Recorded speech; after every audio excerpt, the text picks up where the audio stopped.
The Sleeping Beauty. 2. Leaping down from his horse, he started to run towards the wood, and had almost reached the edge of it before the attendant courtiers guessed his design. They called to him to come back, but he ran on, and was about to fling himself boldly into the undergrowth, when as by magic all the great trees, the shrubs, the creepers, the ivies, briars, and brambles, unlaced themselves of their own accord and drew aside to let him pass. He found himself within a long glade or avenue, at the end of which glimmered the walls of an old castle, and towards this he strode. It surprised him somewhat that none of his attendants were following him, the reason being that as soon as he had passed through it, the undergrowth drew close as ever again. He heard their voices, fainter and fainter behind him, beyond the barrier, calling, beseeching him to desist. But he held on his way without one backward look. He was a prince, and young, and therefore valiant. He came to the castle, and pushing aside the ivies that hung like a curtain over the gateway, entered a wide outer court and stood still for a moment, holding his breath, while his eyes travelled over a scene that might well have frozen them with terror. The court was silent, dreadfully silent, yet it was by no means empty. On all hands lay straight, stiff bodies of men and beasts, seemingly all dead. Nevertheless, as he continued to gaze, his courage returned, for the pimpled noses and ruddy faces of the Switzers told him that they were no worse than asleep, and their cups, which yet held a few heel taps of wine, proved that they had fallen asleep over a drinking bout. He stepped by them and passed across a second great court paved with marble. He mounted a broad flight of marble steps leading to the main doorway. He entered a guardroom, just within the doorway, where the guards stood in rank with shouldered muskets, every man of them asleep and snoring his best.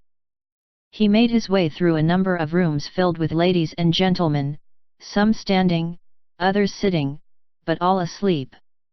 He drew aside a heavy purple curtain, and once more held his breath, for he was looking into the great hall of state where, at a long table, sat and slumbered the king with his council. The Lord Chancellor slept in the act of dipping pen into inkpot, the Archbishop in the act of taking snuff, and between the spectacles on the Archbishop's nose and the spectacles on the Lord Chancellor's a spider had spun a beautiful web. Prince Florimond tiptoed very carefully past these august sleepers and, leaving the hall by another door, came to the foot of the grand staircase.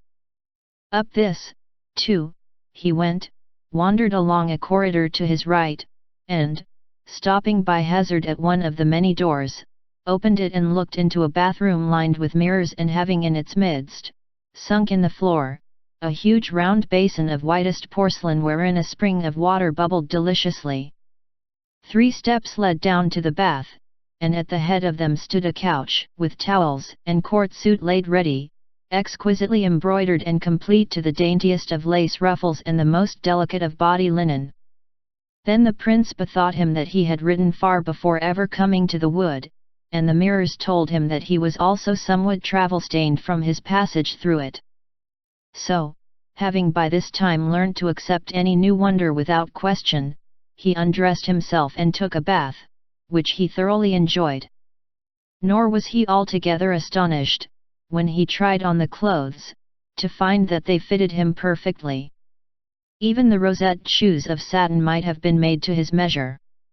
Having arrayed himself thus heartily, he resumed his quest along the corridor. The very next door he tried opened on a chamber all panelled with white and gold, and there, on a bed the curtains of which were drawn wide, he beheld the loveliest vision he had ever seen, a princess, seemingly about 17 or 18 years old, and of a beauty so brilliant that he could not have believed this world held the like. But she lay still, so still. Prince Florimond drew near, trembling and wondering, and sank on his knees beside her. Still she lay, scarcely seeming to breathe, and he bent and touched with his lips the little hand that rested, light as a rose leaf, on the coverlet. With that, as the long spell of her enchantment came to an end, the princess awaked, and looking at him with eyes more tender than a first sight of him might seem to excuse. "Is it you, my prince?" she said. "You have been a long while coming." The prince, charmed by these words, and still more by the manner in which they were spoken, knew not how to find words for the bliss in his heart. He assured her that he loved her better than his own self. Their speech after this was not very coherent. They gazed at one another for longer stretches than they talked, but if eloquence lacked, there was plenty of love. He, to be sure, showed the more embarrassment, and no need to wonder at this, she had had time to think over what to say to him, for I hold it not unlikely, though the story does not say anything of this, that the good fairy Hippolyta had taken care to amuse her, during her long sleep, with some pleasurable dreams. In short, the Princess Aurora and the Prince Florimond conversed for 4 hours, and still without saying the half they had to say. Meanwhile all the palace had awaked with the princess. In the council chamber the king opened his eyes and requested the Lord Chancellor to read that last sentence of his over again a little more distinctly.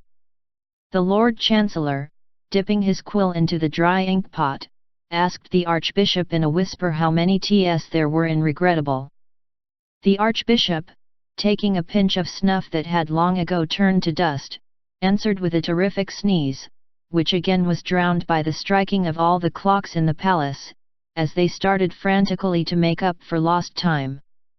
Dogs barked, doors banged, the princess's parrot screamed in his cage and was answered by the peacocks squawking from the terrace, amid which hubbub the Minister for Agriculture, forgetting his manners, made a trumpet of his hands and bawled across the table, begging His Majesty to adjourn for dinner. In short, everyone's first thought was of his own business, and, as they were not all in love, they were ready to die with hunger. Even the Queen, who had dropped asleep while discussing with her maids of honor the shade of mourning which most properly expressed regret for royal personages in a trance, lost her patience at length, and sent one of her attendants with word that she, for her part, was keen set for something to eat, and that in her young days it had been customary for young ladies released from enchantment to accept the congratulations of their parents without loss of time. The Prince Florimond, by this message recalled to his devoirs, helped the princess to rise. She was completely dressed, and very magnificently too. Taking his beloved Princess Aurora by the hand, he led her to her parents, who embraced her passionately, and their first transports overturned to welcome him as a son, being charmed, quite apart from their gratitude, by the modest gallantry of his address. They passed into a great dining room lined with mirrors, where they supped and were served by the royal attendants. Violins and hautboys discoursed music that was ancient indeed, but excellent, and the meal was scarcely concluded before the company enjoyed a very pleasant surprise. Prince Florimond, having no eyes but for his love, might be excused if he forgot that his attendants must, long before now, have carried home their report, and that his parents would be in deep distress, wondering what had become of him. But the king, the princess's father, had a truly royal habit of remembering details, especially when it concerned setting folks at their ease. Before dinner he had dispatched a messenger to carry word to Prince Florimond's father, that his son was safe, and to acquaint him briefly with what had befallen. The messenger, riding through the undergrowth which now obligingly parted before him as it had, a while ago, to admit the prince, and arriving at the outskirts of the wood, found there a search party vainly endeavouring to break through the barrier, with the prince's aged father standing by and exhorting them in person, to whom he delivered his message. Trembling with relief, for he truly supposed his son to be lost beyond recall, the old man entreated the messenger to turn back and escort him. So he arrived, and was ushered into the hall. The situation, to be sure, was delicate. But when these two kings, both so well-meaning, had met and exchanged courtesies, and the one had raised the other by the hand to a place on the dais beside him, already and without speech they had almost accorded.